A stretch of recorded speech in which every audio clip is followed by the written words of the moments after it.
Hi everyone sa mga kababayan ko sa ating bansa at maging sa ibang panig ng mundo. Ako si Lerma Novales Sarmiento, ang writer at author ng aklat na to na pinamagatang Life in 3 Parts. Ang layo at mission ng aklat na to ay para magbahagi ng salita ng Diyos sa buong mundo at para din magpahayag ng katotohanan. At sa aklat na to nasasaad yung pangalan ni Tatay Digong na isa siya sa spiritual warrior na ibinahagi ko dito sa aklat na to. At sa araw na to, ang topic ko ay Tatay Digong, Authentic Leader, Bold and Brave. Sinabi ni Jesus na there is power once you receive the Holy Spirit. Honestly, ang katawan ni Jesus, katawan ko, maging ang katawan ni Tatay Digong ay templo ng Espiritu Santo. At si Jesus, honestly, ay Mesiya at bugtong na anak ng Espiritu Santo. Kung kaya si Jesus ay nagsasalita patungkol sa Espiritu Santo.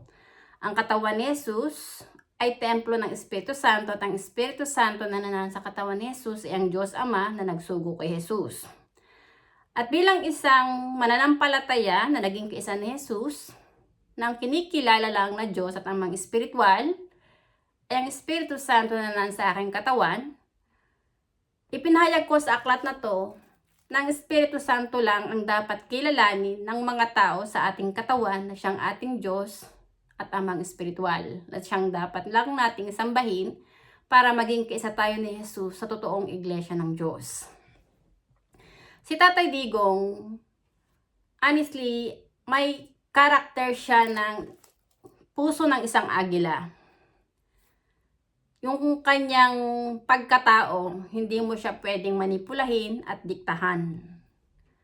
Kung kaya nung siya ay naging pangulo, maraming mga bulaang propeta, mostly ang Roman Catholic leaders, ang numero unong kritiko ni Tatay Digong sa kanyang pamumuno bilang pangulo sa ating bansa. Maging ang mga Amerikano na leaders ay pakialamero sa pamumuno niya sa ating bansa. At yung mga puppet ng mga Roman Catholic leaders at ng American leaders, well, honestly, ang nanakop naman sa ating bansa, kung magbabalik tanaw kayo sa kasaysayan ng ating bansa, ay ang mga Espanyol na silang nagdala ng relihiyon ng Romano Katoliko. At ang relihiyong Romano Katoliko na dinala ng mga Espanyol ay walang idinulot na kabutihan sa ating bansa, kundi kadiliman. Inalipin ang mga tao sa ating bansa at pilit na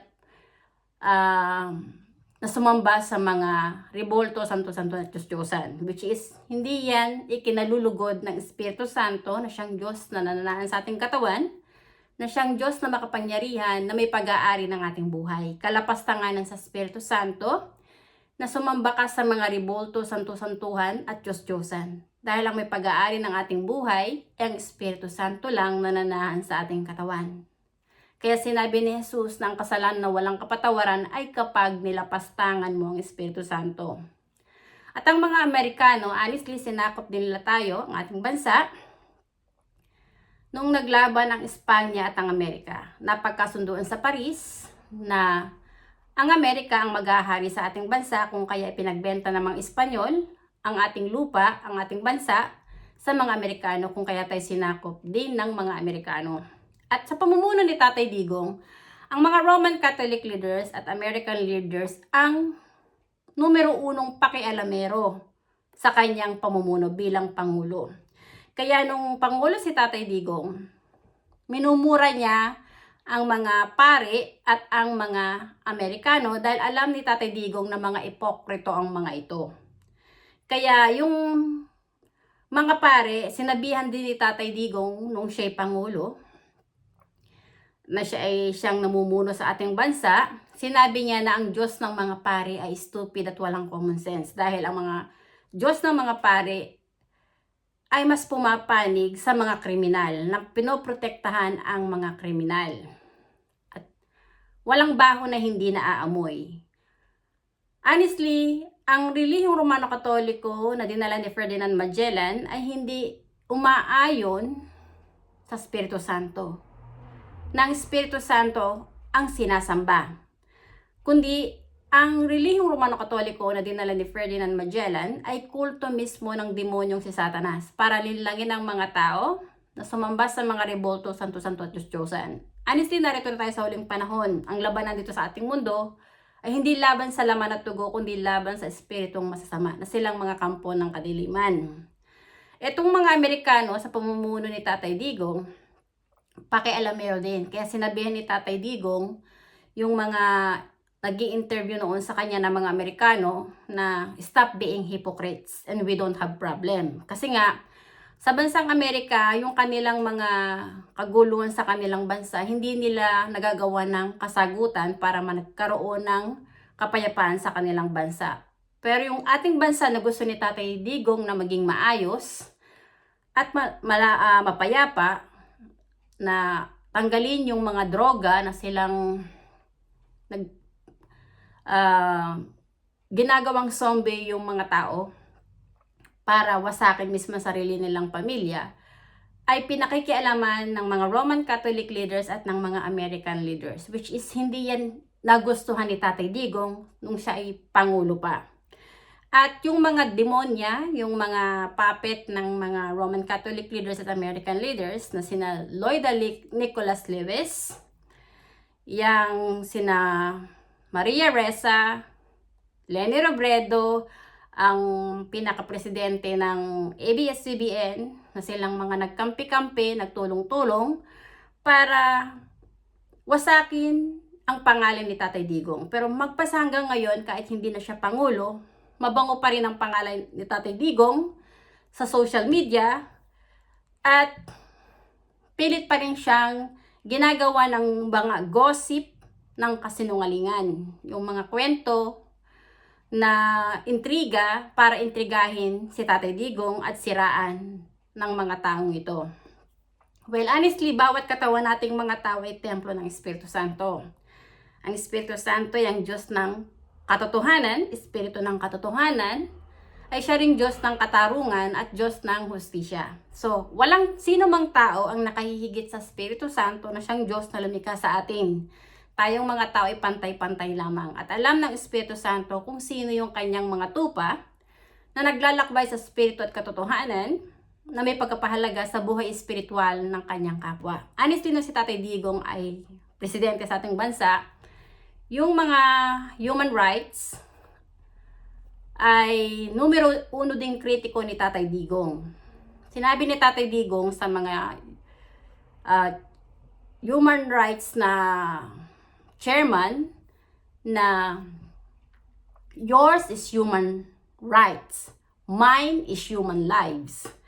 Kasi kay Tatay Digong, ang pinapahalagahan niya ay ang kaluluwa mismo, ang espiritu ng tao. Hindi yung mga batas ng human rights. Kasi yung human rights, yung mga namumuno dyan, honestly, mga ipokrito naman sila at wala silang pagpapahalaga sa buhay espiritual ng kanilang kapwa. Kaya sinasalungat ni Tatay Digong yung mga si Eta Gonzales ba yung apelyido nun? Yung matanda na siyang kabilang din sa namumuno dyan sa human rights. Yang sina Leila de Lima, sinasalungat ni Tatay Digong. Well, honestly, itong sina Leila de Lima, Leni Robredo, tsaka yung sina Trillanes, sina Maria Ressa, Loida Nicholas Lewis, at tsaka yung si Risa Hontiveros, honestly, lahat sila ay mga puppet ng mga Roman Catholic leaders at American leaders sa silang mga kampo ng kadiliman. Si Tatay Digong, hindi mo siya pwedeng manipulahin, hindi mo siya pwedeng diktahan dahil alam niya ang tama at mali. Alam niya na siya ay hindi takot na maging kaiba sa mga presidente dito sa ating mundo. Honestly, sa pananamit ni Tatay Digong, meron siyang kanya. Hindi siya nakikiuso, hindi siya nakikibagay kung anong suot ng mga tao dito na ibang presidente, hindi siya nakikiayon sa kung anong suot nilang damit. Mas komportable siya na kung ano yung lagi niyang sinusuot, na nakapolo lang siya. Polo shirt, ganyan. At lalong umugong yung pangalan ni Tatay Digong, na sinasabi pa siya na siya ay kakaibang ang Pangulo dahil si Tatay Digong ay palamura. Honestly, ang minumura lang ni Tatay Digong ay yung mga taong ipokrito, yung mga kriminal, yung mga silang nagpuprotekta sa mga kriminal. Honestly, ang mga NPA, nung panahon ni Tatay Digong, marami siyang hinihikayat ng mga NPA na magbalik loob sa gobyerno.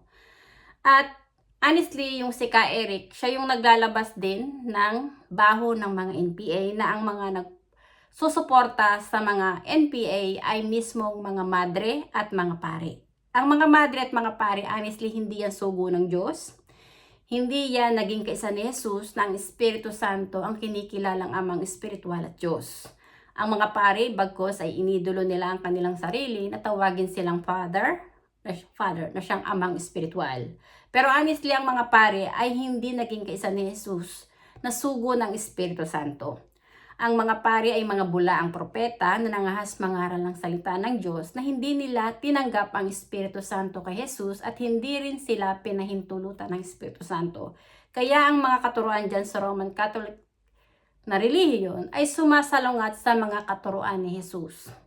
Sa mga aral ni Jesus, kung babasahin mo ang Biblia, hindi itinaas ni Jesus na tawagin mo si Maria na inang ng Diyos. Ang tawag ni Jesus kay Maria ay babae lamang. At kapag tinaas mo ang pangalan ni Maria, tawagin mo siyang ina ng Diyos, itinataas mo na si Maria ay nakahihigit pa sa Espiritu Santo na siyang lumukob sa kanya na siyang ama ni Jesus. Si Maria ay tao lamang, maging yung katawan ni Birheng Maria ay sagradong tahanan at templo rin ng Espiritu Santo. May hawak ng buhay ni Birheng Maria ay ang Espiritu Santo rin na siyang ama ni Jesus na nagsugo kay Jesus. So si Maria, hindi mo dapat yung tawaging ina ng Diyos. Ang mga pare, hindi mo dapat tawaging Father na amang espiritual dahil iisa lang ang amang espiritual ng kaluluwa ng bawat tao. Yun na ay ang Espiritu Santo lang na nananahan sa ating katawan. Honestly, si Tatay Digong, ang kalaban niya na ipinahayag sa akin ng Banal na Espiritu ay ang mga Roman Catholic leaders na silang mga pakialamero sa politika sa ating bansa. Ang American leaders na pakialamero din sa politika ng ating bansa.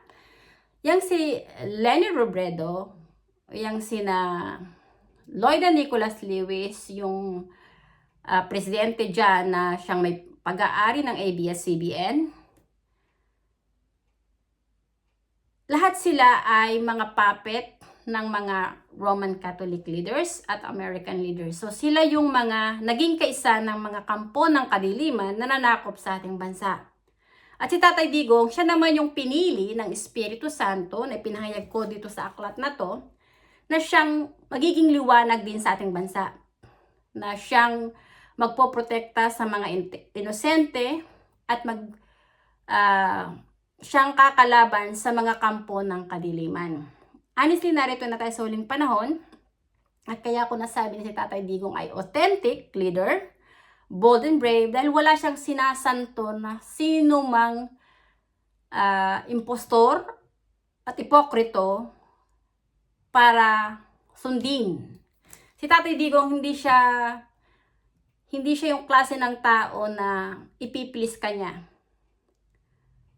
Basta ang gampanan mo lang, yung gawain mo, maglakbay ka sa tama at katotohanan. Magiging ayos ka kay Tatay Digong. Pero kapag ipokrito ka, masama ka, yung batas, sinasalungat mo, kinakalaban mo, at yung mga inosenteng tao na dapat mong protektahan, ay siyang winawalang hiya mo, papatayin ka talaga niya. Kaya yung bukang bibig niya, kapag walang yung isang pulis o isang sa gobyerno ay corrupt, talagang hindi niya talaga bubuhayin yan. Talagang niyang patayin yan dahil mga salot sila sa lipungan. Honestly, si Tatay Digong ay naging pangulo. Merong isang drug lord na napapanood ko to sa balita, binabalita lagi sa ABS-CBN, yung parahinog na untouchable daw. Pero nung si Tatay Digong yung naging pangulo, nawasak yung si Parahinog. Nadurog yung kanyang pangalan. Yung kinakatakutan siya sa kanilang lugar, ay si Tatay Digong lang ang naging isang pangulo at leader sa ating bansa na bumuwag sa kanyang pangalan, na yung pangalang Parahinog. Honestly, narito na tayo sa huling panahon. Ngayon, ang nag-iingay na lang, mostly para siraan si Tatay Digong, ay si Trillanes. Si Trillanes, incompetent yan. Naging sundalo. Alam ni Tatay Digong, ang pagkatao ni Trillanes ay duwag.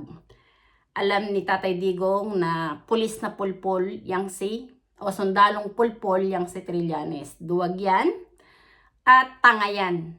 Kaya hindi mo si Tatay Digong kayang linlangin dahil alam niya ang batas. Dahil nga prosecutor siya. Naging prosecutor siya, naging mayor siya. Alam niya yung mga pasikot-sikot, alam niya yung kung sino yung mga tao na gumagawa ng mali at kung sino yung mga tao na totoo na nagsisilbi sa bayan. Si Tatay Digong, honestly, ay hindi siya katulad ng ibang pangulo sa ibang bansa. Si Tatay Digong may pagka-brutal ang bunganga niyan. Palamura, paano magdamit, simple lang. Hindi mo siya makikita ng maraming mga borloloy sa kanyang katawan. Ang kanyang damit, halos yun at yun din lang. Pinagpapalit-palit na rin lang niya. Hindi siya katulad ng ibang mga ng mga sikat na mga presidente na kailangang makilabel sila sa ibang pangulo. Si Tatay Digong, siya yung kakaiba. Hindi mo siya hindi niya inilelevel ang sarili niya sa mga taong yun. Unique ang kanyang pagkatao. Kasi Tatay Digong, nasabi kong authentic ang pagiging leader niya. At sa aklat na to, para patotoo, para makita nyo yung totoong sinabi ko ng pangalan ni Tatay Digong inasasaad sa aklat na to, ipakita ko yung pangalan niya. President Rodrigo Duterte. Itong aklat na to ay kalat na sa iba't ibang panig ng mundo. At dito to na-publish sa London. May 3 taon na itong na-publish dito sa London. At kalat na rin ito sa iba't ibang panig ng mundo. Ang niloloob ng aklat na ito ay patungkol din sa buhay espiritual, sa politika, at kung anong realidad ng buhay. Tayong mga tao, honestly, ay traveler lang dito sa mundo. Ipinahayag ko dito sa aklat na to. At bawat tao, kapag umalis na yung Espiritu ng Espiritu Santo sa katawan nating mga tao, mamamatay na tayo. Lilisan tayo dito sa mundo. Yung ating kaluluwa, babalik yan sa Espiritu Santo para humarap sa paghuhukom. At doon sa langit, honestly, ang nag-iisang amang espiritual, doon sa kaharian ng Diyos, ay ang Espiritu Santo lang. Hindi ang mga pare, hindi ang Papa ng Romano Katoliko, hindi yun holy. Yung Papa ng Romano Katoliko, tao lang yan at hindi yan banal na nakahihigit pa sa Espiritu Santo. Ang Espiritu Santo lang ang banal at santo na dapat mo lang sambahin, kilalanin at ibigin ng higit sa lahat. Sapagkat templo ng Espiritu Santo ang katawan ng tao at ang Espiritu Santo ang siyang Diyos na buhay na umiiral na nagbibigay ng buhay sa buong sangkatauhan. Honestly, si Tatay Digong ay isang spiritual warrior na ipinahayag ko sa aklat na to. At hindi mo siya kayang wasakin dahil ang Espiritu Santo ay nananaan sa kanyang katawan at nasa panig ng Espiritu Santo ang kanyang puso. Naglalakbay ng maayos, malinis, at may pagpapahalaga siya sa buhay espiritual ng kanyang kapwa. Mahal ni Tatay Digong ang kanyang kapwa, kung kaya hinihikayat din niya ang mga tao na magbalik loob sa gobyerno at magbalik loob sa Diyos. Na maglakbay sa spirito at katotohanan. Honestly, narito na tayo sa huling panahon at si Tatay Digong ay isang anghel ng Diyos dito sa lupa. Ang kinakalaban niya ay yung mga kampo ng kadiliman. Ang Roman Catholic leaders, American leaders na mga pakialamero at silang mga diktador at manipulator sa politika sa ating bansa ay silang mga kampo ng kadiliman na nanakop noon sa ating bansa. At yung mga dilawan, ang mga pinklawan, sina Lloyd and Nicholas Lewis, yung may pag-aari ng ABS-CBN, yung mga journalist na bayaran. Honestly, halos lahat sila ay nasa panig ng demonyong si Satanas. Hindi kayo maliligtas ng mga bulang propeta ng Romano Katoliko na hinihikayat kayong sumamba sa mga riboto, santo-santo at Diyos-Diyos. Dahil ang Espiritu Santo na nanan sa ating katawan ay siyang Diyos na makapangyarihan, ay ang amang spiritual ng ating kaluluwa na nanan sa ating katawan na nagbibigay ng buhay sa atin. Ay hindi kayang lokohin at linlangin ng sino mang tao dito sa mundo. Sinabi ni Jesus na sa huling panahon, magkakaroon ng gera ang mga bawat nasyon at bawat kaharian. Magkakaroon ng mga lindol, ng mga kalamidad, ng mga peste. At sinabi ni Jesus na huwag mabahala sapagkat ito'y pasimula lang ng paghihirap. Hindi pa ito ang katapusan. At sinabi ni Jesus na mahahayag muna sa buong mundo ang ebanghelyo, yung salita ng Diyos, at yun na yung katapusan. Ang layunin at misyon ng aklat na to ay para magpahayag ng ebanghelyo sa buong mundo, para ipakilala na ang Espiritu Santo lang na nanan sa katawan nating mga tao ay ang siyang totoong nag-iisang Diyos, na siyang banal at amang spiritual na nagbibigay ng buhay sa atin, siyang dapat lang nating sambahin, purihin at ibigin ng higit sa lahat. At kailangan na ng mga tao na magsisi, tumalikod sa paggawa ng masama at magbalik loob sa Espiritu Santo. Honestly, nung si Tatay Digong ay maging Pangulo, gawa ng war on drugs, maraming mga tao ang ang nagsisi sa kanilang mga nagawang pagkakamali. Tumalikod sila sa mga droga dahil takot silang mamatay. Dahil nung panahon ni Tatay Digong, ang sino mang gumagamit niyan na ang layo nila ay lasunin yung kaisipan ng mga kabataan, ay papatayin talaga ni Tatay Digong dahil galit si Tatay Digong sa droga. Dahil gawa ng droga, maraming mga kabataan ang nasisira ang buhay, nasisira ang pamilya, gawa nga ng maraming mga kabataan ang natututong gumawa ng karahasan para molestya ng kanilang kapwa at patayin ng kanilang kapwa, gawa ng uhaw at gutom sila sa tawag ng kamunduhan at kalaswaan. Ito sinabi din ni Jesus na hindi ka pwedeng magsilbi sa dalawang Panginoon. May pipiliin ka. Hindi ka pwedeng magsilbi ng sabay sa Diyos at sa pera. Honestly, yung mga drug lords, ang sinasamba nila ay ang pera. Gawa ng pera, kung kaya yan ang ginawa nilang negosyo, ang droga. Pero kapag naging kaysa ka ni Jesus, ang Espiritu Santo na nanan sa katawan mo, na siyang Diyos na nagbibigay ng buhay sa iyo, ang susundin mo. Maglalakbay ka sa Espiritu at katotohanan na pangalagaan mo ang kaluluwa mo at ang kaluluwa na yung kapwa na huwag maligaw ng landas. Kaya ng panahon ni Tatay Digong, maraming mga drug addict ang nag-surrender, na nasalba ang kanilang kaluluwa. Maraming mga tao ang nagbago ng pamumuhay. At yung mga namatay, honestly, doon sa Dragon War ni Tatay Digong, sa War on Drugs, honestly, karamihan dyan, na pinahayag ko rin dito sa aklat na to kasi meron din parte ng sa EGK na sinabi ko sa aklat na to na walang EGK. Yung extrajudicial killing ay naririto din sa aklat na to. Yung mga tao na alam mo na kapag kasama ka sa isang grupo, alam nila na yung grupo na yon, titiwalag ka na sa grupo na yon, yung mga drug lord, alam nila yung mga tao nila. So, yung mga tao na yon, pag alam nila na mararamdaman nila na titiwalag sa kanilang grupo, sila na mismo ang totodas doon sa mga taong yon.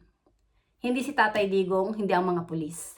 Kaya maraming natitimbuang din na mga na mga tao na pinapakita rin sa kuwan na ginagamit nila ang pulis. Ang nanghuhuli na siyang pumatay doon sa tao na gusto nang magsisi. Pinakikita rin yan dati noon sa balita sa ABS-CBN. Nakikita ko yan noon. Na yung isang bata umiiyak kasi yung kanyang ama nga ay nagmamakaawa na wag patayin. Pero pinatay pa rin. Honestly, maraming mga pulis ang tiwalag sa gobyerno. Mas pumapanig sa kasamaan. Dahil mga yan bayaran din lang. ng mga drug lord na kanilang naging amo. Honestly, ang mga tao na mas pumapanig sa mga drug lord, nagpoprotekta sa mga kriminal, ay mga salot sa ating mundo na silang mga kampo ng kadiliman. Mga antikristo sila. Hindi sila naging kaisa ni Jesus na naglalakbay sa Espiritu at katotohanan, na sumasamba sa Espiritu Santo, na siyang Diyos na buhay, na nagbibigay ng buhay sa ating mga tao. Honestly, ang kalaban ni Tatay Digong, Roman Catholic leaders, American leaders, ang mga dilawan, sina Leni Robredo, Loida Nicholas Lewis, Maria Ressa, yung pinaka may gawa ng ABS-CBN, at kung sino-sino pang mga dilawan. Honestly, yung sina Trillanes, Leila de Lima, Risa Hontiveros, mga puppet yan ng mga Roman Catholic leaders at ng mga American leaders na pakialamero sa politika sa ating bansa. Itong mga Roman Catholic leaders at American leaders, honestly, sila yung mga feeling nila dito sa mundo, sila yung mga Diyos na dapat mo silang paniwalaan at dapat mag-bow down ka lang sa kanila. Pero si Tatay Digong, hindi siya ganung klase ng tao na nadidiktahan, na mamanipula. Dahil si Tatay Digong may karakter na kanya, kaya nga authentic leader siya, na pinapahayag ko sa inyo ngayon. At itong aklat na to ay kalat na sa iba't ibang panig ng mundo. Ang pangalan ni Tatay Digong ay siyang ipinahayag ko rito sa aklat na to, na isa siyang spiritual warrior. At narito na tayo sa huling panahon. Ang Espiritu Santo na nanahan sa katawan ni Tatay Digong ay ang siyang Diyos na buhay, na parating kasama ni Tatay Digong ang nagpoprotekta sa kanya. Kaya matapang at malakas si Tatay Digong dahil alam niya na naglalakbay siya sa Espiritu at katotohanan at nasa panig siya ng Diyos. Kaya hindi mo kayang wasakin si Tatay Digong dahil ang presensya ng Espiritu Santo na nanahan sa katawan niya ay ang nagpoprotekta sa kanya. At yung mga tao na nagpoprotekta kay Tatay Digong ay yung mga anghel yon ng Espiritu Santo dito sa lupa. Dahil yung bawat katawan nating mga tao, templo yan ng Espiritu Santo. So kung ang kaluluwa ng isang tao naglalakbay sa Espiritu katotohanan at mas pumapanig kay Tatay Digong, ang puso nila ay nasa panig ng Espiritu Santo. Pero yung katulad ni na Leni Robredo, Leila de Lima, Risa Hontiveros, sina Trillanes, yung sina Maria Ressa, Loida Nicholas Lewis, yung pinaka may gawa ng ABS-CBN, yung mga journalists na nababayaran, na nasa panig ng mga dilawan. Honestly, ang puso nyo ay malayo sa Espiritu Santo. Mga kampon lahat kayo ng kadiliman. Kaya yung mga tao na ayaw pa rin magsisi, ayaw ninyong magbalik loob sa Espiritu Santo, darating ang panahon, lilipas siyang pamumuno ni Bongbong Marcos. Dahil naging inutil si Bongbong Marcos na Pangulo na nadidiktahan ng mga Roman Catholic leaders at ng American leaders na silang mga nanakop sa ating bansa, hindi siya tumayo bilang isang Pangulo para mamuno at protektahan ng mga naaapi. Bagkus naging puppet lang siya ng mga Roman Catholic leaders, ng American leaders at ng mga dilawan. Honestly, kasama si Bongbong Marcos na siyang mabibilang para parusahan din ng Espiritu Santo. Ang Espiritu Santo ay ang Diyos na makapangyarihan na nagbibigay ng buhay sa ating mga tao, ay ang siyang amang espiritual at Diyos Ama na nagsugo kay Jesus.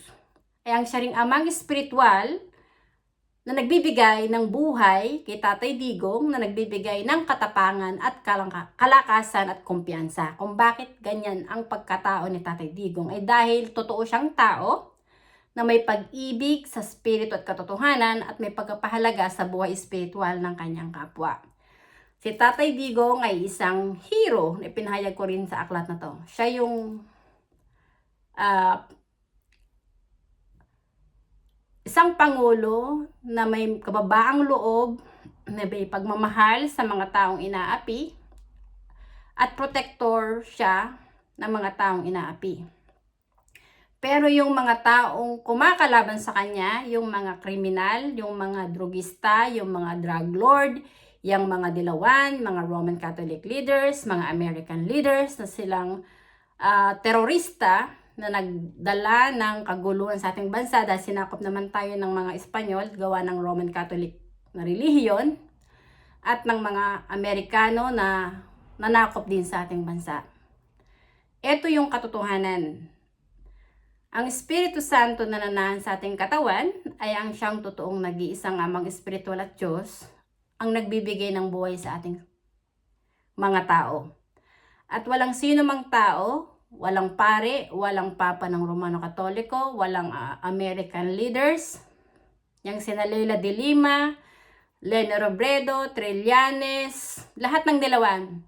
Hindi kayo nakahihigit sa Espiritu Santo na siyang Diyos na may pag-aari ng buhay nyo. Mag-repent na kayong mga Judas dahil kayo yung uusigin at lulupigin ng Espiritu Santo. At kayo rin yung dudumugin ng taong bayan sa huling panahon. Sa panahon natin to, dudumugin na kayo. Bilang na yung mga araw nyo, yung kataas at kayabangan nyo dahil lumalabas na yung baho nyo.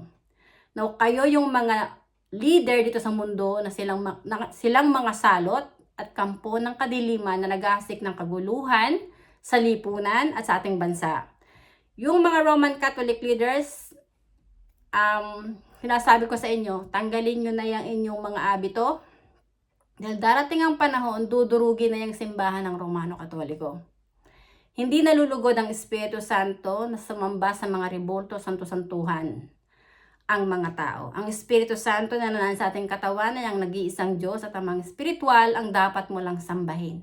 Yung relihiyon ng Romano Katoliko na dinala ng mga Espanyol ay dudurugin nyo yan at ang pangalang Maharlika muli nyo yang ibabalik. Dahil ang totoong pangalan ng ating bansa ay hindi Pilipinas kundi Maharlika. Naging Pilipinas lang yan dahil sinakop tayo ng Judas na hari ng Espanya na si Philip II.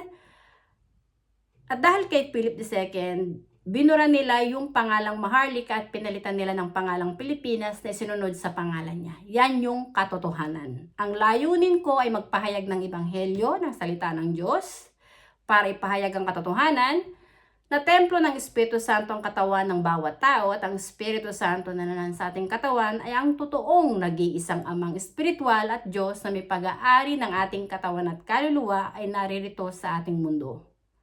Ang siyang nagbibigay ng buhay sa ating mga tao. Honestly, ang ating bansa ay ang lupang hinirang ng Espiritu Santo at muling ibabalik ng Espiritu Santo ang liwanag sa ating bansa dahil yung mga kampo ng kadiliman, ang mga Roman Catholic leaders, American leaders, at yung mga dilawan na silang mga kampo ng kadiliman, uusigin sila ng taong bayan. Dudurugin ng mga tao na silang nasa panig ng Espiritu Santo na naglalakbay sa Espiritu katotohanan ang mga masasama. Ito yung sinasabi ni Jesus sa parable of the weeds. Yung bansa natin, honestly, yun yung lupang hinirang ng Espiritu Santo, ng banal na Espiritu.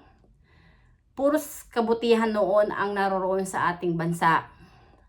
Bago pa dumating ang mga Espanyol, bago pa dumating itong si Ferdinand Magellan na nagdala ng relihiyong Romano Katoliko.